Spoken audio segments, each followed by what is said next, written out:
Don't go to India. India is so unsafe. It's so dirty. It's so bad. Why would you go there? Okay, keep that same energy. Please keep that opinion and don't go. Don't come.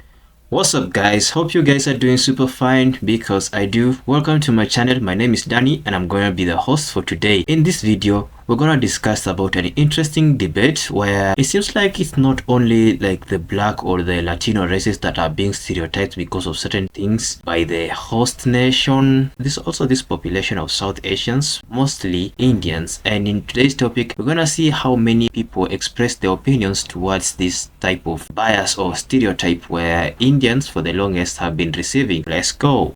Guys, one of my greatest mysteries in life is white people and their obsession with traveling on a budget to India. Like, India is quite cheap to travel as it is. It's not that expensive to get around or to go to really good restaurants or to do touristy things, but white people are adamant on going in the most unsanitary trains and buses and living worse than the way underprivileged people in India live. And then they want to shoot it and post it and talk about how pathetic India is. They've clearly had about 200 years of looting our wealth and our resources and our gold. So, like, what did you guys do with it? You could have invested it and lived a much better life. But no, now you want to come back to India and then film and post the consequences of the actions of your ancestors. Now, before someone comments and says, oh, they're just trying to shed light on the living conditions of India and all of that stuff. No, there are very respectful ways of doing that. Oh, I stayed in India for 7 days with like 5 rupees. For what? Like, why are you suffering like that? But okay, it doesn't matter. But the consequences of it is the racism and the stereotypes that we face, which we have to deal with from online bullies. Like, it is so annoying. Man, white people are so problematic. I really think they need to go for one BFS appointment and that will actually straighten these idiots. Chinatown, Koreatown, Japantown, Little Italy are all places that do the exact same thing. It's a certain race concentrated in a single area, yet those places are not seen as stressful. However, when a Indian community does the exact same thing in a place like Brampton, which is only 50% of Indian people, it is seen as they are trying to not assimilate to the local population, and it is seen as a threat. However, when Chinese people who do the exact same thing, I'm not trying to throw any shade to Chinese people, I'm just bringing them up as an example, which they are at the same proportion, 5 out of 100 people, same proportion, by the way, when they start up things like Chinatowns, which have upward of 90% Chinese people, it is not seen as a threat. It is seen as something that is culturally significant, something that should be cherished, valued, and people will go out of their way to actually visit these places. I just don't get why it is stressful when one race does it and why it is stressful and why it is not stressful when another race does it. It just doesn't seem like there's some standard here, and it seems to me like there's some sort of thing that is being held against Indian people. Why are they getting scapegoated for all of the problems of Canada? I just don't get it, so I wanted to spread some awareness. I spent a month in India, in Mumbai, and all my friends were like, oh, you can't go over there, people are street and it's gonna be all nasty and all this stuff, man. And I didn't know what to think, but I met some of the coolest people there. People were coming up to me in the street and just like, oh, you're an American. Hi, Oz. Come to my house for dinner. And I did that once.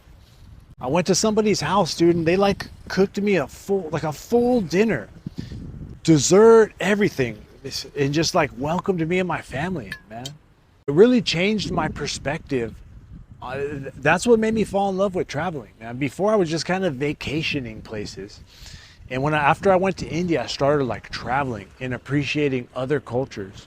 And I saw the significance and the huge difference in quality of like good people.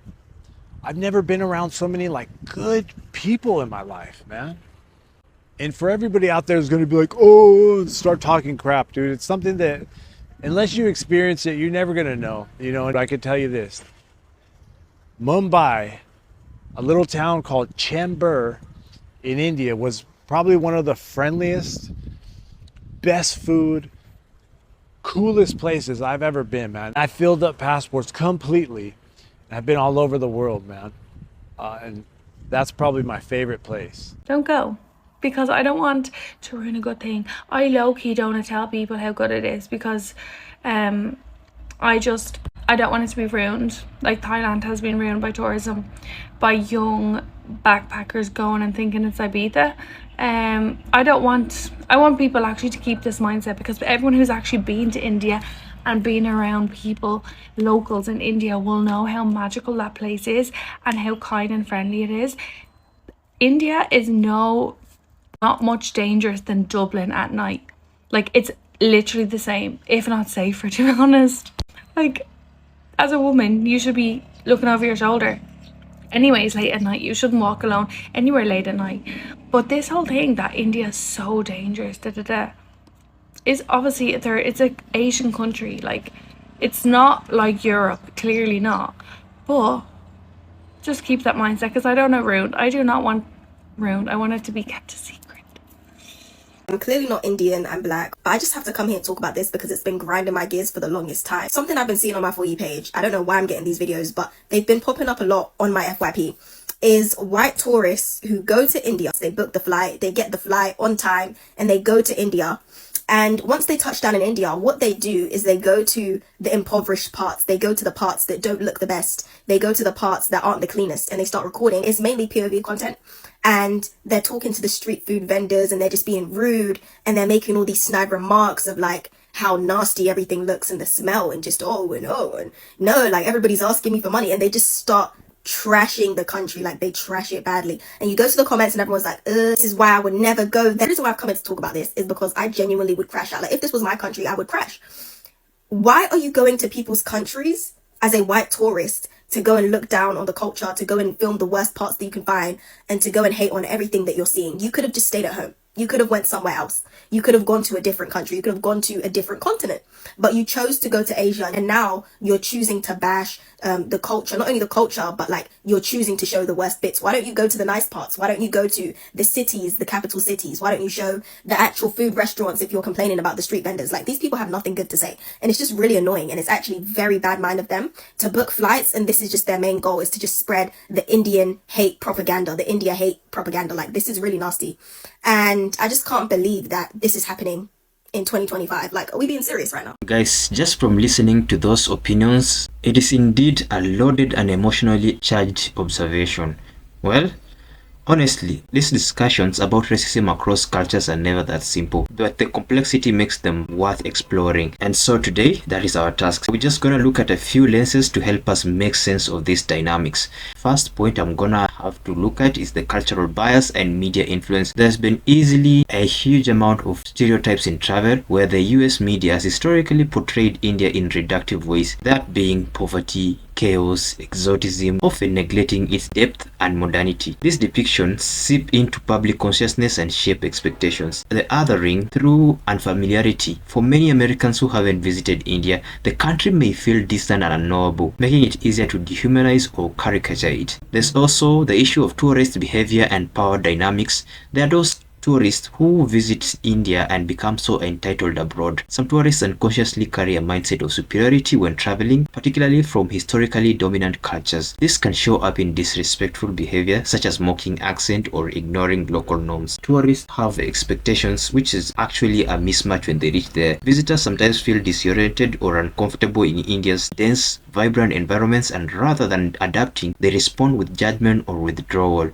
The historical layers have to be unpeeled where colonial legacies linger. Even though Americans were the primary colonizers of India, many Western attitudes inherited colonial mindsets, which they see non-Western countries as less developed or in need of help or civilization. There's the issue of economic disparity, where racism is sometimes mixed with classism. People equate economic status with value and mistaking different ways of life as indicators of ignorance or inferiority. For those who have never been there, ignorance breeds prejudice. People often fear what they don't understand. Without first-hand experience, it is easy to rely on biased stories or hearsay. There is the echo chambers where online spaces can amplify derogatory views about India, especially when algorithms reward outrage and mockery. None of this excuses racist behavior, but it helps explain where it comes from and where it's more prevalent than we would like to admit.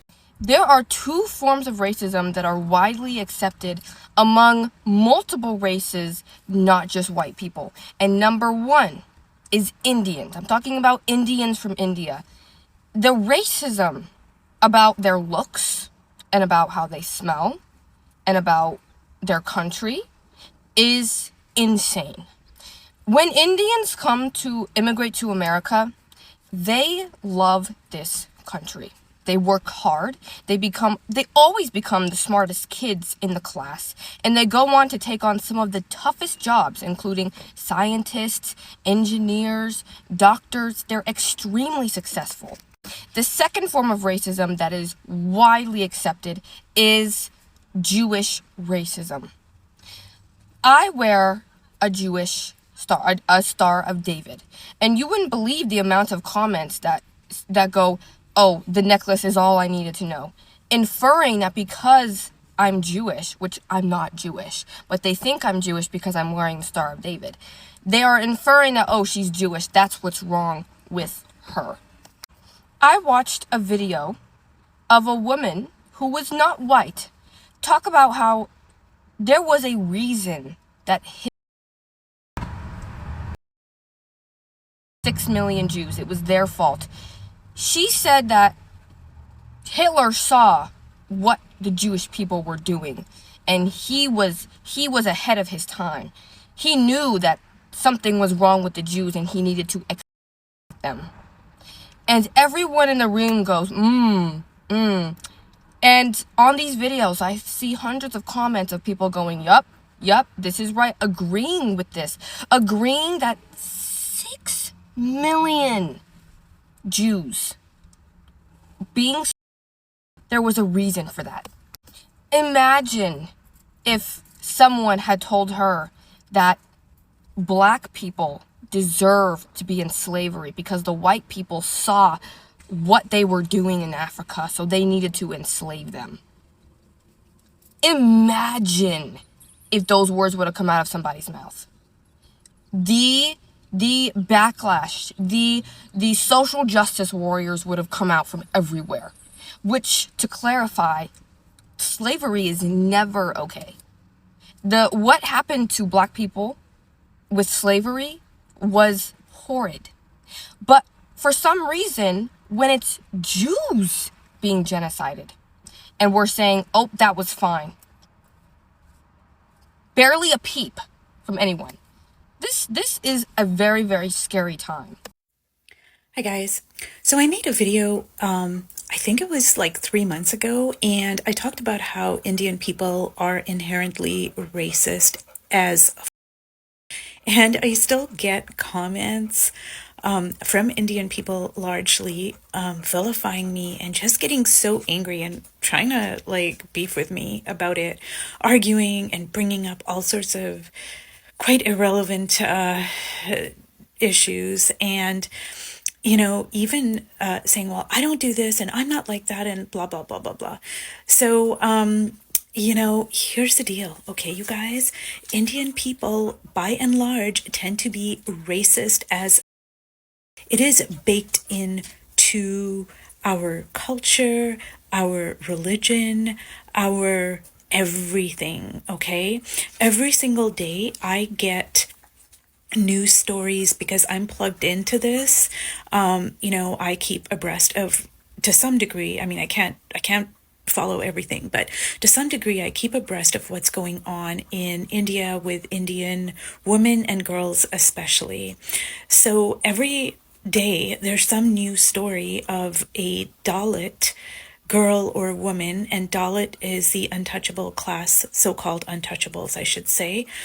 And just the most recent story is of an 8-year-old Dalit girl who was essayed by like 20 different men, and nothing's done about it. Nobody cares. The people who make the decisions in these like villages, they tend to be all men, and everybody knows everybody else, and they sit around in a circle, these men, and they call themselves a council. So they're kind of like a makeshift government court system, and nothing gets done. Nothing gets done. Anyways, I'm sorry I went off on a tangent there. It's really upsetting to me. But to all the Indian people who are sending me these comments about, Indian people aren't racist and I'm not racist and blah, blah, blah, blah, blah. Well, yes, Indian people by and large, not every single Indian person, because, there's like 1.5 billion of us. But Indian people by and large are racist. So maybe not 100%, but maybe like 99%. And the reason why this ties into the Dalits is because even within India, even within Indian society itself, Indian people are racist against their own people, and they tend to target the Dalit caste because, you know, they have darker skin, they're not educated, this, that, and the other, okay? So, yes, Indian people are racist, not 100% of them, but maybe like 99% of them. It pains me to say that in the year 2025. It really, really does. But these are the facts, you guys. So if you want to continue sending me these comments, I don't even read them anymore, but I still get them. But if you want to send me these comments, and I mean, if it makes you feel better, then okay, fine. But yeah, this is the situation. Indian people, we adhere to the caste system, even in a makeshift way.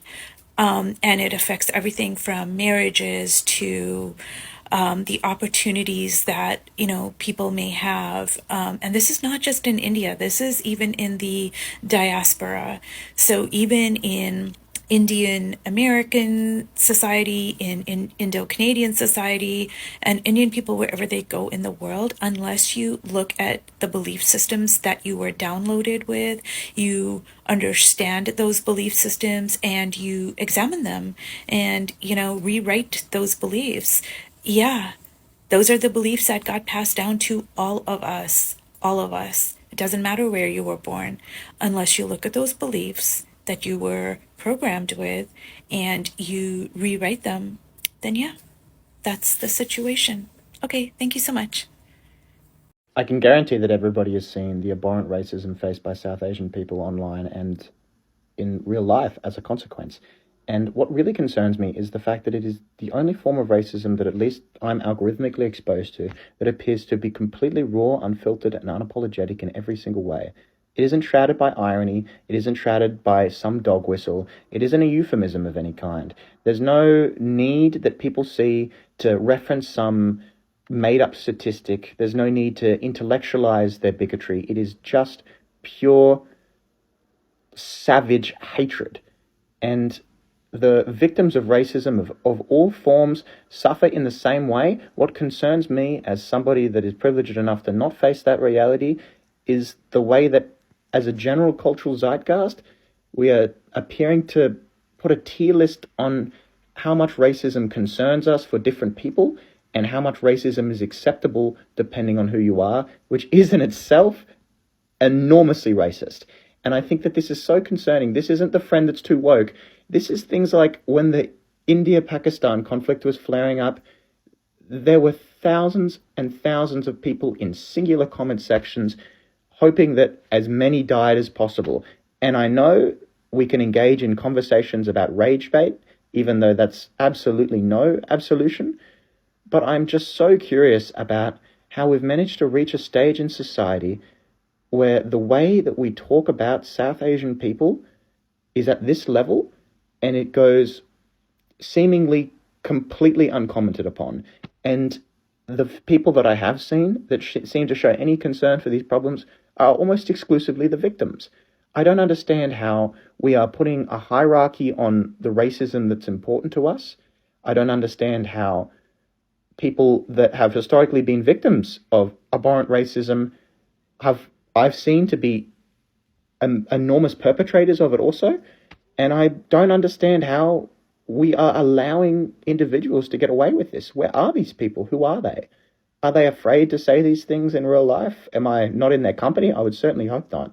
Guys, so after listening to the debate keenly, there are other debaters who seek to differ from our opinions or opinions of the others who say that Indians are being discriminated against, citing that even they themselves are racist. So we cannot rule that, and so we have to dig deeper into this matter. Racism isn't just a one-way street, and India like many other societies, grapples with its own internal and external prejudices given its big population, and also the notion that anywhere you go, every societies tend to behave equally the same. For instance, where you go to a certain city, even if it's the most safest country in the world, definitely there are crooks who are gonna paint the image of the town or the city badly, and obviously you have to exercise cautiousness, and so it applies in every city in the world.